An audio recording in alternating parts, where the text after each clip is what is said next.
Hi. So in previous video, I've already introduced several keywords as well as the usage for Java method, but definitely method is much more than that. So this is another video which I specifically made to explain more details about method, so that maybe you can feel more about why we are using it and how we are going to use it in a correct way. When you are using a method, you actually I clicked something.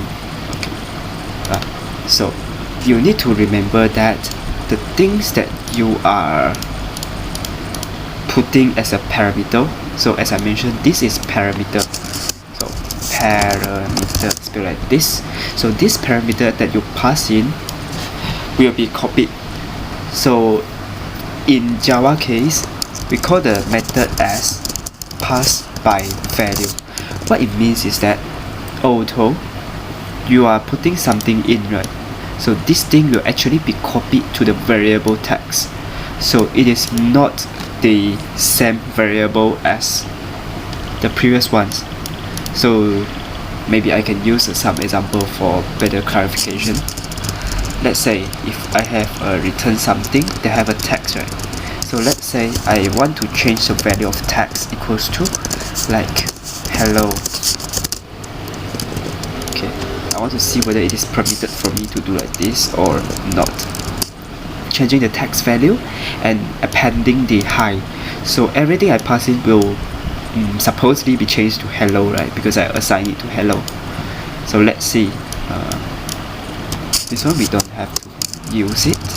And let's say if I have a string temporarily equals to like something, and I will go for the temp equals to return something. No, I'll just straight away return something from here, calling this return something and putting the temp as a parameter.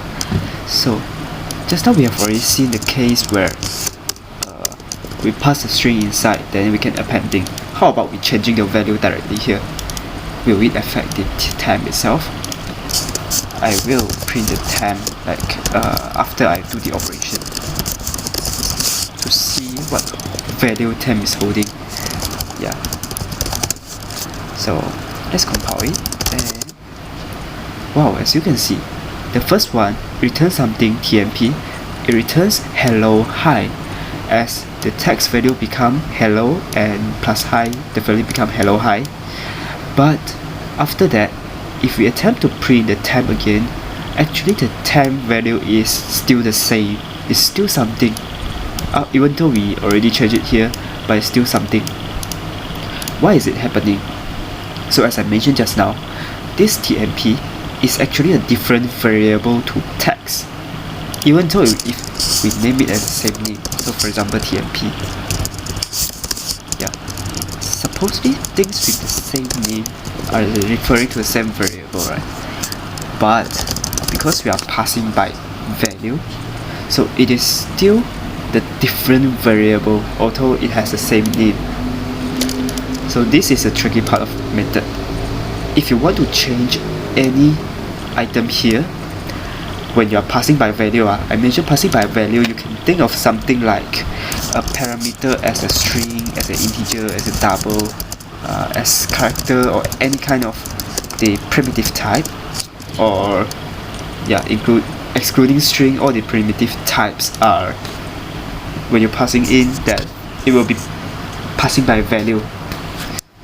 So it means that modifying this value will not affect the variable or the original variable.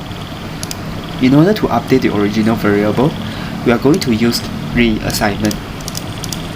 So this is called reassignment. Assign the value again. So for example, return something TMP. So here I will print the temp. So yeah, hello hi. So the temp value has changed to hello hi. The reason this is the reason why sometimes we want the method to return something to us, because in Java, things are passing by value. You need to get the result out, then only you can modify it. So to return means that after the computation, the method will return the result, then you can assign the result into something else in the main method. So one of the things that we need to be very, very careful when we are doing the method. Also, before we go into more details OOP, such as touching what is the meaning of class, I will just skip the non-static method first. So now remember, every method that you write in the main class, it has to be static if you want to use it. Also, you can try like different keywords. For example, you change the public to private and see whether it works or not. And definitely you can do a lot of trials to see whether there are differences or not. Sometimes there is, sometimes there's not. Why? You need to figure out. So private is that the method can only be used within the class itself. So let's say we have the class main. So it's also related to the future topics. So I will not touch as well. Just remember that if everything in the same class, in the same curly bracket here, then you don't have to set it public. You can say like private also can. It's currently no problem. So remember, I will repeat again what is method. First, the keyword is the accessibility, whether it's accessible in other packages or in the class itself only. Static means you don't have to have a member and instance in order to call this method. The third one is the return type. When setting a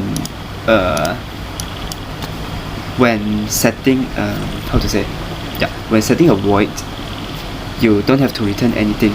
But when setting with some kind of, for example here, setting a string, right, you actually need to return, else it will have a compile error. You need to return the string if you are setting as a string, cannot return integer. So this is the method name with camel case, and for the parameter you can pass any number of parameter that you want. And there's one more thing. So for example, if the method itself is void, but definitely this will fail because we are not supposed to return anything. So I'm just going to try another thing. So let's say if the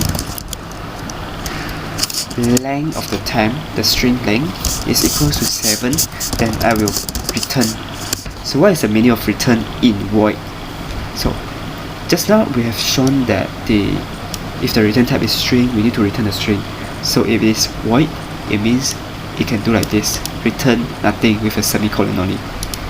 So what will it do is that it will skip everything below it and get out of the method directly.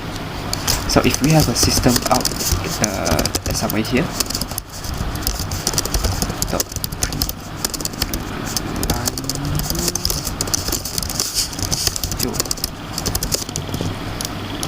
then we want to turn something 10. Do something like this, and do something like 1, 2, 3, 4, 5, 6, 7. Something with 7 characters that we can see. You only print 1 yo and not 2, even though we call it 2 times, because the length is equal to 7 for the 1, 2, 3, 4, 5, 6, 7 case. So it will straight away trigger this return and get out of the method. So it will not call the system out print yo. Only this with the length not equal to 7 will be printed, else it will not. You will straight away return. So this is the way you can play with if else, you can play with looping. There are many things that you can do with method. Just remember, when you are writing a method, always think the method as something really specific. So because method is one of the ways we can do to reduce our code size, to extract particular logic for specific purpose out. So it has to be a very, very small unit that if you only do one thing. So for example, you have a method of processing then it is only in charge of process. Don't use it to get a user input. Don't use it to print something else. Just use it particularly for processing. If you have a method that particularly for getting input, yes, be in that way. Don't print anything unneeded when you are having that function to get the input only.